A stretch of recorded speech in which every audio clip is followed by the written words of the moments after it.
Hi guys! Welcome to Marcus Approved Games. It's me, Marcus Approved, and today we're talking about Dead by Daylight. Welcome back everyone for another episode of Rise and Shrine, the weekly show where we talk about new perks available in Dead by Daylight's Shrine of Secrets. This shrine is active from February 16th to February 23rd. And without any further ado, let's jump right into this week's round of perks. The first perk we have up this week is a killer perk known as Thenatophobia. Thenatophobia is a teachable perk for the tragic and mysterious nurse. That's right, if you've been collecting the killer perks the past 2 weeks, you will now have the complete set of the nurse's perks to unlock in any killer's blood web. For each injured, dying, or hooked survivor, all survivors receive a stackable penalty of 4, 4.5, and 5% to the repair, sabotage, and totem cleansing speed up to a maximum of 16, 18, and 20%. Thenatophobia, commonly referred to as fear of death or fear of the dying process. This perk is perfect for killers that have builds or abilities that excel in slowing down survivor progress by having them heal. One great example killer that is perfect for this perk is the Legion. The Legion's special ability, Feral Frenzy, allows you to run for a limited time, giving you the chance to injure multiple survivors, causing Thenatophobia to activate and slow down the game just a little bit. Even if you're not the best at tracking or immediately knocking down a survivor, this perk helps you by always staying active as long as at least one person is injured at all times. Next up is a survivor perk known as Empathy. Empathy is a teachable perk from the OG scholarly botanist Claudette Morel. Dying or injured allies' auras are revealed to you when within 64, 96, and 128 meters of range. Empathy does not reveal auras of allies when they are in the killer's direct contact. This is for all of my stealthy healers out there. This perk helps you greatly in seeing any and all injured teammates from across the map.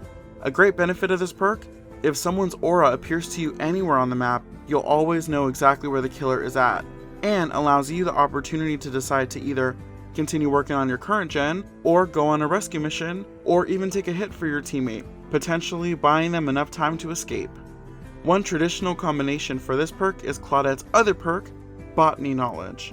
Healing speed and healing item efficiency is increased by 11, 22, and 33%.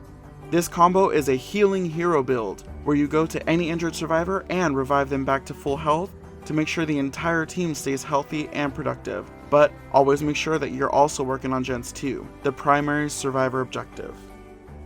Moving on to the next perk, a killer perk known as Dragon's Grip. Dragon's Grip is a teachable perk from the ambitious Scottish chemist, the Blight.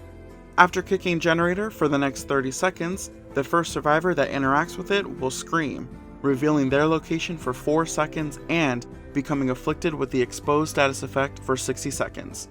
Dragon's Grip has a cooldown of 120, 100, and 80 seconds.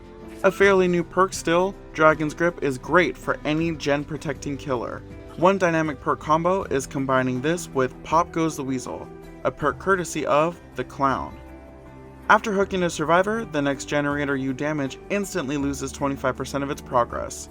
As a survivor, if I see a killer using Pop Goes the Weasel, I immediately go to that gen as fast as I can and at least touch it to stop the gen from losing any more progress.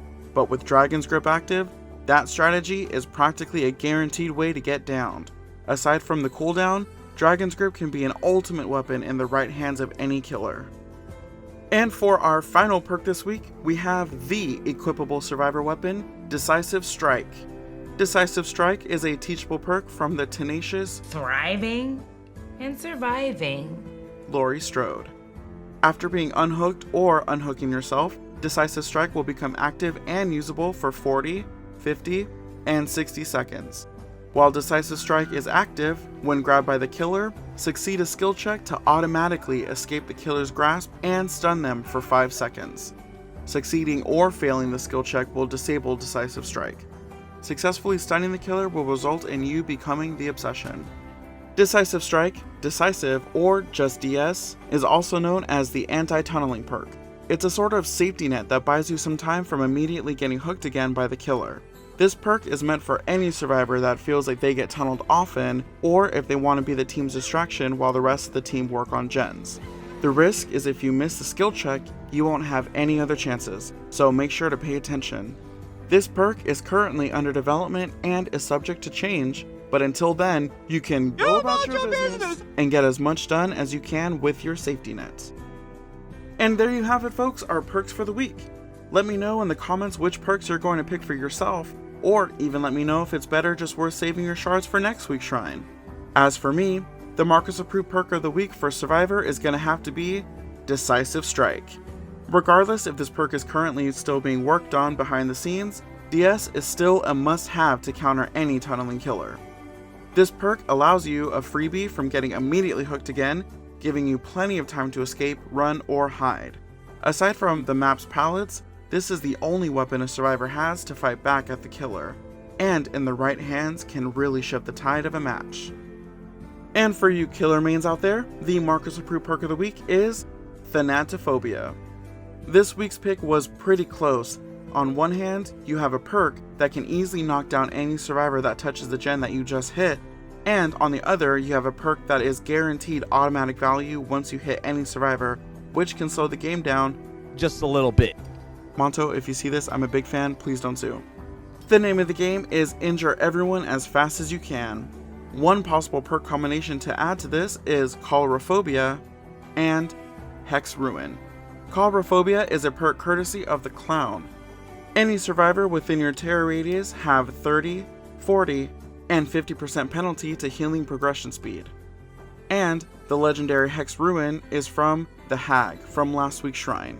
Whenever a generator is not being repaired by a survivor, it will immediately and automatically regress its repair progress at 100, 150, and 200% of the normal regression speed, as long as the Hex Totem is left standing.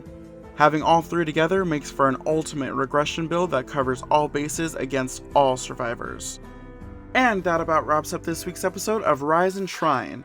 But first, I want to thank you again so much for watching. And if you've enjoyed and or found this useful, go ahead and leave a like, subscribe to the channel if you haven't already, and ring that little bell icon to get notified when I post the next episode. Thank you again for watching, and I sincerely appreciate your support. Until next time, my name is Marcus Approved. Now go out there and make this week you approved. Bye guys!